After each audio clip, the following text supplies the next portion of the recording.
بسم الله الرحمن الرحيم وهبينما خميسة أو جمعة أي سوق ليسو شنطة بيشا ماج سنة كلا بكون لباتن يلح أو كوبهجن لحية تمنك بيشا رمضان سنة كون أفر بقول أفرتن يتضبا تاريخ الهجرية ده كسو دوادا مركله هي برامج كي قبانها قضبدا عاو برامج كأن ذيكو وهينو وحاكمدا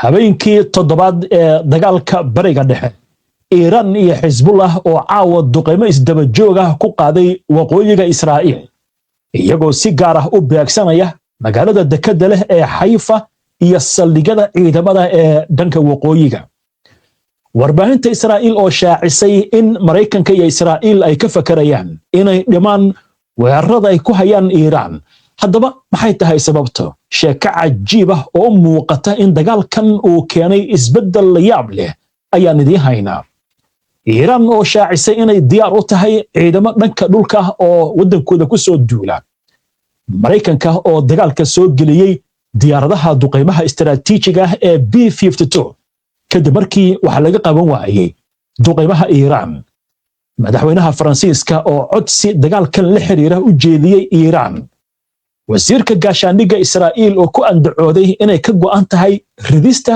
nidaamka Iiraan madaxweynaha Ukraine oo isna sheegaya inuu aqbalay codsi ka yimid dalalka bariga dhexe kaas oo ku aadan sida loola tacaalo diyaaradaha ismiidaamiya ee Iiraan maxay tahay diyaaradda droonka ee ismiidaamisa ee laga qayliyay ee Iiraan ay u adeegsatay markii ugu horeysay dagaalkan taasi oo xitaa nidaamyada difaacu ay ku jahawareereen warbixin xiise leh ayaan idinkaga haynaa amuurtan dhammaan wararkan iyo weliba qodobo kale oo faahfaahsan iyo wixii warah ee soo kordha intaynu hawada ku jirno ayaan idinkugu soo gudbinaynaa barnaamijka qubanaha waada mar kale daawadayaal si aad ula socoto ona hesho wararka barnaamijyada iyo macluumaadka aynu halkan ka soo gudbino haddii aad ka cusub tahay baraheena bulshada amaba horay aadan ugu xirnayn hadda ku soo biir waadna ku mahadsantihiin daawashada barnaamijka habeenkii toddobaad ayuu galay dagaalka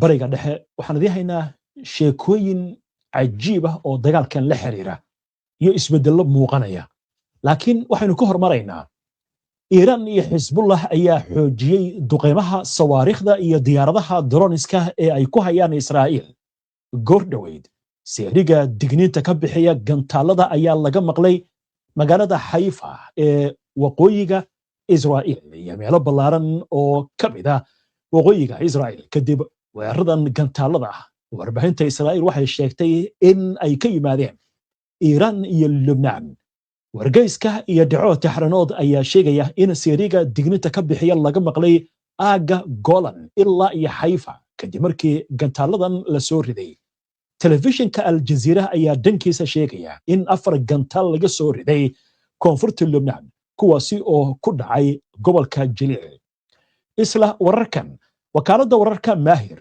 ee laga leeyahay Iiraan ayaa sheegaysa in magaalada Haifa caawa ay ahayd bartilmaameedka weerarada gantaalada ee Iiraan war kale oo coladan la xiriira wasiirka arrimaha dibadda ee dalka Iiraan Abbas Araghchi ayaa u sheegay telefishinka NBC ee Mareykanka laga leeyahay in Iiraan ay diyaar u tahay inay wajahdo duulaan dhanka dhulka oo Mareykanku ku soo qaado dalkiisa wuxuu sheegay in Iiraan aysan dalban xabad joojin isla markaasna ay si ba'an u diidan tahay wada xaajood kasta oo ay la gasho Mareykanka Araghchi waxa ku nuuxnuuxsaday inaysan jirin sabab ay ula xaajoodaan Mareykanka kadib weerarkii lagu qaaday dalkiisa xilli ay socdeen wada xaajoodiyo wuxuu farta ku fiiqay in weerarka uu dhacay intii lagu jiray wada xaajoodiyo ay sababeen in markaasi in Iiraan ay ogolaato wada hadallada laakiin wuxuu yiri hadda waxaynu ka fogaanaynaa wax kasta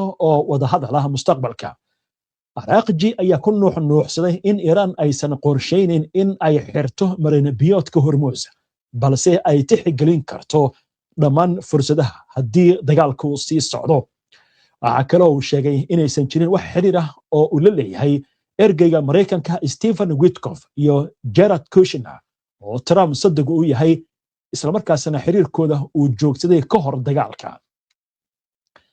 isla wararkan madaxweynaha Iiraan Mas'uud Pezeshkian ayaa isna sheegay in gudoomiyaasha gobolada iyo ciidamada qalabka sida ay tahay inay si adag ula tacaalaan dhaqdhaqaaq kasta oo gooni goosada. qoraal uu ku daabacay baraha bulshada ayaa Pezeshkian waxa uu sheegay in uu qadarinayo geesinimada iyo sharafta dadka Kurdistaan ee garab istaagay qadiyadda Iiraan maalmahan taariikhiga ah. madaxweynaha Iiraan ayaa tacsi u diray qoysaska shuhadada ku dhaawacmay iyo kuwa ku dhintay dhacdooyinkan. wuxuu carabka ku adkeeyay in gudoomiyaasha gobolada iyo ciidamada amniga qaabilsan ay si adag ula tacaalayaan dhammaanba dhaqdhaqaaq kasta oo gooni goosada. war kale oo Iiraan ku saabsan ergada Iiraan ee qaramada midoobay ayaa beeniyay wararka sheegaya inay xireen marin biyoodka Hormuz, waxaana ay sheegeen in wararkaasi aysan sal iyo raatoona lahayn. ergadu intaasi ay ku dartay in Iiraan ay ka go'an tahay u hoggaansanaanta qawaaniinta caalamiga iyo xorriyadda maraakiibta. ergadu waxa intaa ku dartay in Maraykanku uu yahay kan qatar gelinaya amniga maraakiibta badaha. geesta kale telefishinka Iiraan ayaa soo xigtay taliyaha xarunta Qaatim al-Anbiya oo sheegaya in jug culus ay gaarsiiyeen Maraykanka iyo Israa'iil. waxaana sidoo kale uu sheegay wasiirka uu yiri cadowga waxaan ku dhafan doonaa jug culus oo ka daran kuwii hore oo ay ka shalayn doonaan wixii ay sameeyeen. xagga Maraykanka taliska dhexe ee ciidanka Maraykanka CENTCOM ayaa sheegay in dayuuradaha dagaalka ee duqeymaha istiraatiijiga ee B-52 ay fuliyeen weerar lagu beegsaday goobaha gantaalada balastiga iyo xarumaha taliska ciidamada. arrintan ayay khubaradu ku macneeyeen kadib markii duqeymihii hore ay joojin waayeen weerarada sawaariikhda iyo diyaaradaha droniska ee Iiraan ka imaanaya, isla markaasna loo baaqay in diyaaradahan la hawlgeliyo. waaxda amuuraha dibadda ee Maraykanka ayaa ku dhawaaqday in ay hakisay hawlaheedii safaaradda magaalada Kuwait, iyadoo ugu baaqday muwaadiniintooda inay ka baxaan dalkaasi si degdeg ah. wasaaraddu waxay sidoo kale xaqiijisay in aan la sheegin wax khasaare ah oo soo gaaray shaqaalaha safaaradda kadib weeraradii ugu dambeeyay ee sawaariikhda Iiraan. dhanka Israa'iil, wasiirka gaashaandhigga Israa'iil Yisrael Katz ayaa waraysi uu siiyey telefishinka Kanal 12 ee Israa'iil laga leeyahay. waxa uu ku sheegay in ujeedada howlgallada militari ay u socdaan ay tahay in la soo afjaro sida uu yiri awoodda nuclearka iyo gantaalada Iiraan, isla markaasna la abuuro xaalado suurto gelinaya in nidaamka Iiraan la rido. Katz ayaa intaa ku daray in Israa'iil ay sii wadi doonto waxa uu ku tilmaamay dejinta qaacida cabsigelin xooggan ah oo ka dhana Xisbullah, isagoo carabka ku adkeeyay inaysan ogolaan doonin in kooxdaasi dib ay u soo ceshato awoodeedii hore ama ay soo celiso saameynteedii istiraatiijiga ahayd inta uu socdo dagaalkan. laakiin war ka duwan warkan ayaa caawa soo baxay. waxaa laleeyahay Maraykanka iyo Israa'iil waxay ka fakarayaan in la hakiyo ama la yareeyo duqeymaha ka dhanka Iiraan. madaxweynaha Maraykanka waxaan ogeyn 2 maalmood ka hor inuu wacd ku maray wax weyn inay sameyn doonaan. Netanyahu sidoo kale wuxuu yiri dharbaaxa culus ayaan ku dhufanaynaa Iiraan, laakiin warkaasi caawa war ka duwan baa soo baxay. haddaba aynu eegna sheekadan. hay-adda warbaahinta Israa'iil ayaa waxay sheegaysaa in Washington iyo Tel Aviv ay isku diyaarinayaan inay yareeyaan tirada weerarada ka dhanka Iiraan si ay u sii wadaan fulinta duqeymaha muddo dheer. halka markaan dul istaagno, maxaa loola jeedaa hakin iyo in duqeymaha la sii wado muddo dheer? waayo waxaa leeyahay Maraykanka iyo Israa'iilba waxaa ku sii yaraanaya gantaalada, ha noqdeen kuwii difaaca iyo kuwii kale ee lagu talagalay in wax lagu burburiyo. Iiraan haddayba waxay la soo baxday hub cusub. waxaa ka mid ah diyaarad drone ah oo laga yaabin yahay oo barnaamijka qaybta dambe aan idinkugu faahfaahin doona. Sacuudiga marka laga tago wadamada kale Kuwait iyo Bahrain iyo Qatar iyo Imaaraadka intuba waxaa la sheegayaa inay ku sii yaraanayaan nidaamka difaaca. way qaylinayaan. madaxweynaha Ukraine ayaa fariin loo diray oo leeyahay sidee ula tacaashaan weeraradan Ukraine ka imaanaya. sheeka madaxweynaha Ukraine uu sheegana way noo soo socotaa. hadda laakiin waxaa leeyahay duqeymahan joogtada ah ee lagu hayo Iiraan ayaa la rabaa in la beeqaamiyo ama la yareeyo. Iiraaniyiintu dagaalku 6 maalmood uu socdayba way jiraan meelo badan oo laga burburiyey iyo xarumo laga weeraray, laakiin inta badan xeelad bay isticmaaleen.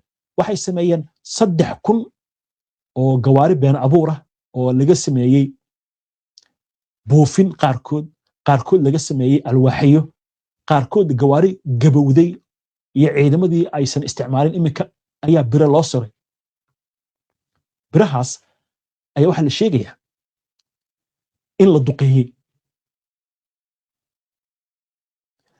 hadda ka hor warbixin laga qoray dagaalkii Muqdisho ku dhex maray General Caydiid iyo Mareykanka ayaa waxaa la sheegay in xogaga Caydiid waagaas ay isticmaaleen gaari dameerka. waad garanaysaan, wuxuu leeyahay 2 birood oo hore oo dhaadheer oo loogu talagalay in dameerka uu jiido. gaari dameerka waxaa la yidhi intii la badiyey baa meelo kala duwan la dhigay.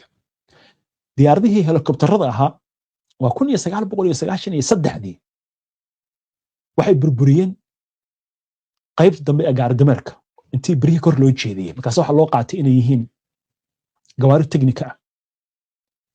xeeladii Soomaalidu isticmaalaysay 1993 ayaa 2026 hadda Iiraan ay isticmaalaysa. halkan sawirka waxaa kaga muuqda diyaarad helikobtar ah oo sawir ah oo Israa'iil ay duqeynayso. dhinaca kale waxaa la sawiray diyaarado kale oo dagaal oo Mareykanku ay duqeynayaan. hubkii marka wuxuu ku qasaarayba halkan. marka waxaa la yidhi si dagaalku u sii socday duqeymaha mustaqbalka. hadda sawirkan kale waad arkaysaan waa diyaarad helikobtar oo la sawiray. $5 bay joogtaa baa la yidhi rinjiga lagu sameeyey diyaaradan lagu sawiray. gantaalka lagu dhuftana $2 milyan buu joogaa. waa hagaag aynu ku soconna haddaba wararkan. warar kale oo colaadan la xiriira wakaaladda wararka ee AB ayaa xaqiijisay in 25,000 oo diyaaradood oo ka mid ah 44,000 oo duulimaad oo la qorsheeyey inay ka duulaan ama ay ka degaan bariga dhexe in la baajiyey tani markii dagaalku uu bilowday. hagaag haddaba waxaan u gudbaynaa sheekada ku saabsan Iiraan oo la soo baxday diyaarad drone ah oo casri ah oo laga yaaban yahay. waxaan kaloo idiin haynaa warar kale oo ku saabsan dagaalkan, laakiin intaan u gudbin macluumaadkaas aynu ku hakanno qadar xayeysiina.